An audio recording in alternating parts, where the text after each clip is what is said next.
Kumusta mga ka-baller? Narito na ang ating mga basketball balita para sa araw na to. Pero bago yan, make sure naka-like, share and subscribe ka na. Click the bell all nang updated ka sa mga nangyayari sa basketball world. Para sa ating unang balita mga ka-baller, merong balita na kung saan makikipagkita daw etong si Dwight Howard para nga po sa Golden State Warriors. Dahil kung inyo nga mapapansin talaga naman ang lineup ng Golden State Warriors ay napaka-late nito at kinakailangan talaga nila ngayon ng mga center na tutulong sa kanilang lineup. At isa doon si Dwight Howard na posibleng maging katulong ng Golden State Warriors pagdating sa ilalim na isa sa mga dahilan kung bakit sila natalo nung nakarang season. Mukhang goodbye Taiwan na rin ka-baller etong si Dwight Howard kung sakaling makasama siya sa official lineup ng Golden State Warriors na gagamitin nila para sa paparating na season. Pero kung ka-baller, sa tingin mo makakasama nga ba itong si Dwight?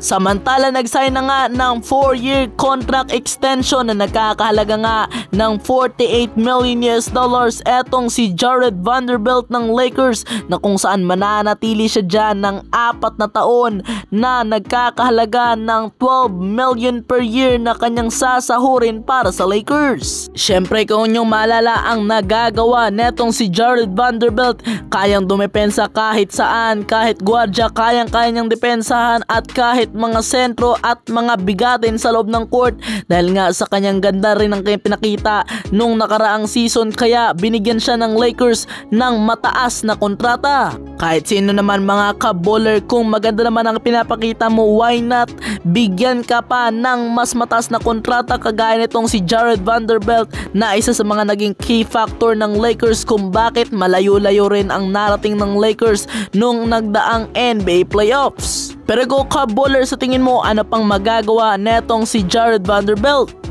Habang diretso tayo sa ating sunod na balita mga ka-baller, dahil sinabi nga at pinuri nga netong si Russell Westbrook etong si Kevon Looney, na kung saan sinabi niya na siya daw ay kampiyon at alam niya rin nga po ito, at ito nga pong ginagawa netong si Kevon Looney ay napaka-importante. Siya rin daw ay napakatagal na sa liga pero hindi nga po sa pagiging athletic, dahil ginagawa niya nga po ang kanyang trabaho tuwing gabi. Kung nyo mapapansin mga ka-baller, ang isa nga sa mga pinaka hinahangaan na trabaho na ginagawa nga po nitong si Kevon Looney sa loob ng court ay ang pagkukuha nga po ng mga rebounds, na isa sa mga nagustuhan nitong si Russell Westbrook dito kay Looney. Pero kung ka-baller, sa tingin mo ano pang magagawa netong si Kevon Looney sa loob ng court?